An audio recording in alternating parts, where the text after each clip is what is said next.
avec les bonnes odeurs du pays. Salut Rodia, comment ça va? Bonjour Aïssa Thiam, nanga def tal, bonjour de tous les Sénégalais. Ok, je vous salue en retour. Comment ça va? Ah mais nos auditeurs m'ont trop manqué. Bonjour à tous les auditeurs et auditrices. J'espère que Tradition africaine vous a manqué. Et puis aujourd'hui, je vous ai amené un sujet que j'adore, qui me tient à cœur. Je vais y arriver. Ouais. Et on va parler en fait du peuple de la forêt, ou on les appelle aussi les populations autochtones ou les pygmées. D'accord. D'accord. Alors, il faut savoir que les Pygmées sont l'un des plus vieux peuples d'Afrique.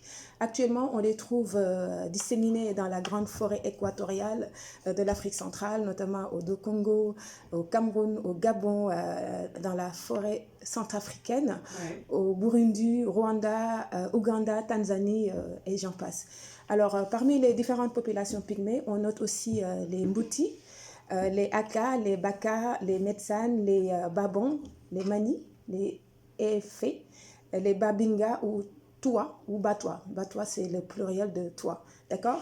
Alors, leur particularité est qu'ils sont petits de taille, variant entre 1,40 m et 1,60 m selon les régions. Les Pygmées, il faut savoir qu'ils vivent aussi de chasse et de cueillette. Alors, nous allons passer à leurs origines. Les Pygmées, avec les peuples autochtones de l'Afrique du Sud,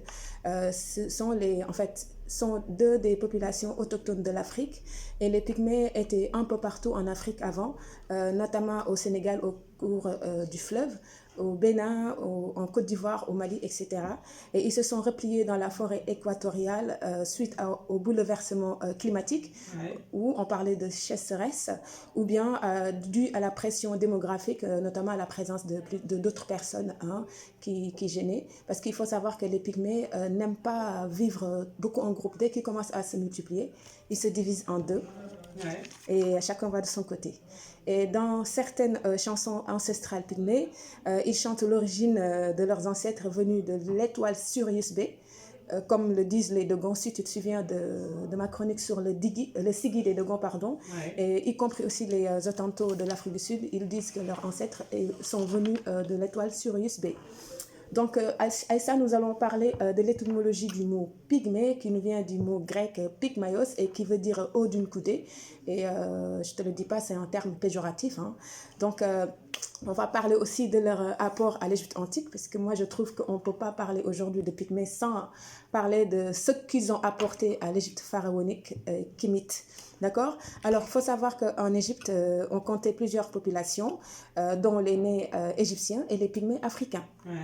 Alors, les nés égyptiens participaient à la fabrication des bijoux. Ils étaient aussi des assistants de hauts fonctionnaires sociaux, religieux de la Haute-Égypte. Et quant aux pygmées africains, il faut savoir qu'ils étaient très aimés et très vénérés en Égypte antique pharaonique. D'accord. Alors, le premier groupe de pygmées amenés au pays de Punt, ou pays du dieu, était lors de la 5e dynastie, à l'époque du roi Assosi, et le plus connu d'ailleurs de ces pygmées portait le nom de Sénep.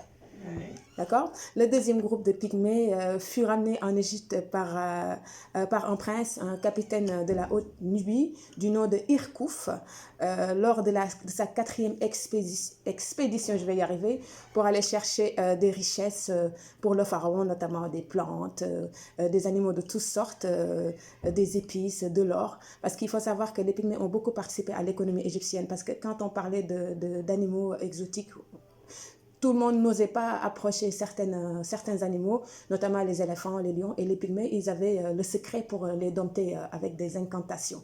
D'accord. Alors, à cette époque, le deuxième groupe, en fait, ça coïncidait avec le pharaon Pépi II, appelé aussi Néferkaré, ou le roi enfant, parce qu'il avait entre 6, 8 et 10 ans à cette époque, et je crois qu'il fait partie des pharaons qui ont le plus régné en Égypte dans le royaume, si je vais y arriver.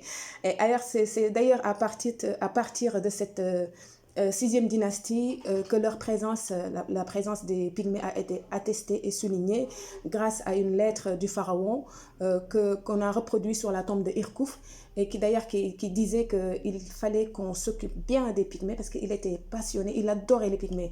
Il fallait qu'on s'occupe bien d'eux, tu vois, comme des dieux.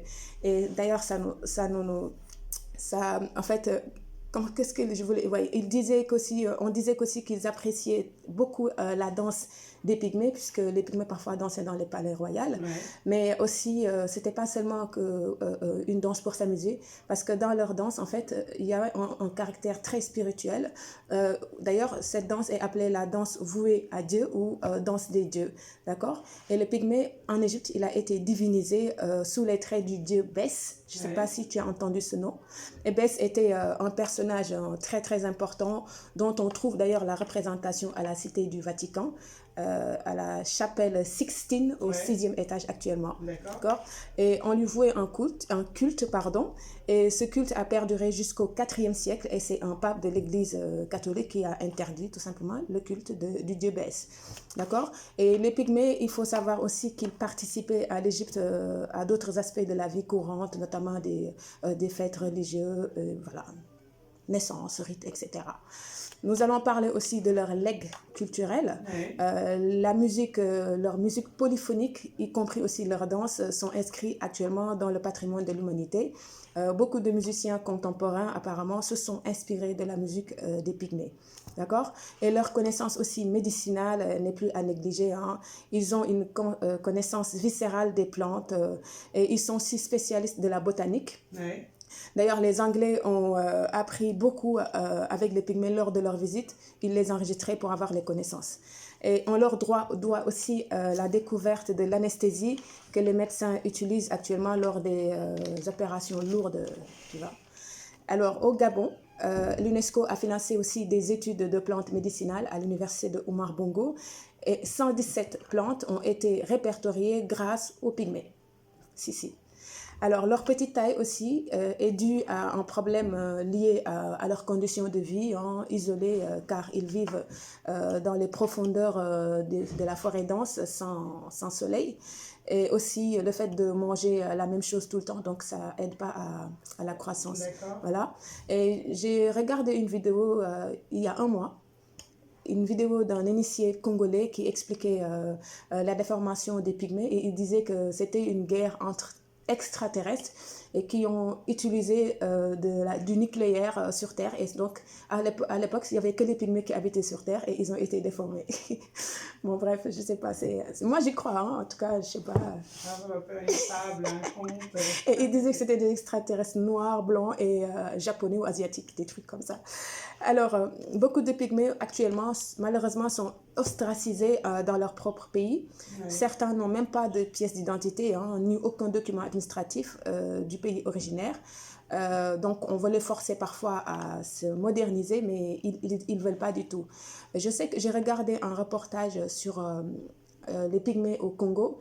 Il y en a certains qui commencent à venir habiter en ville où leurs enfants sont scolarisés, mais ils retournent quand même en brousse avant de revenir dans la ville le soir. D'accord? Ils n'aiment pas aussi, je souligne, ils n'aiment pas aussi qu'on les appelle Pygmées, mais plutôt par leur nom de groupe ou citoyen, comme par exemple Aïssa, tu es citoyen française ou je sais pas, citoyen congolais ou camerounais, mais ils ont raison parce que c'est des humains à part entière, n'est-ce pas? Et la plupart d'ailleurs, ils parlent aussi les langues vernaculaires de leur pays. Hein. Il y en a certains qui parlent lingala au Congo, au Swahili. Il y en a d'autres qui parlent Kinyarwanda au Rwanda, etc. D'accord? D'après mes recherches, ils étaient 920 000 en Afrique centrale en 2015. Oui, c'est pas beaucoup. Et je ne sais pas s'il me reste beaucoup de temps, Aïssa? 2 minutes. 2 minutes? Alors, il existe aussi des Pygmées aux Philippines. D'accord. Si, appelé Negritos. Selon l'ethnographe Ami, qui a publié un livre sur les Pygmées en 1879, il a utilisé d'ailleurs deux termes, Negritos pour décrire les Pygmées philippins et Negri pour désigner les Pygmées africains. Ce qui est moqueur, péjoratif, mais l'appellation est arbitraire, hein, mais de toute façon, heureusement que les gens n'ont pas suivi cette appellation. Et le legs des Pygmées du berceau nilotique aussi en Égypte, il existe des Pygmées. Je raconte n'importe quoi. Je vais juste citer 3 livres Avant de remercier 2 personnes qui m'ont aidé, notamment l'initié Jean Ekofo Bokele qui m'a beaucoup aidé sur mes recherches, et aussi l'écrivain Victor Bissengé qui a publié 3 livres sur les Pygmées.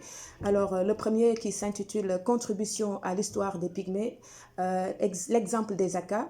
Le deuxième livre s'intitule Discrimination des Pygmées et réfutation des maîtres de la forêt.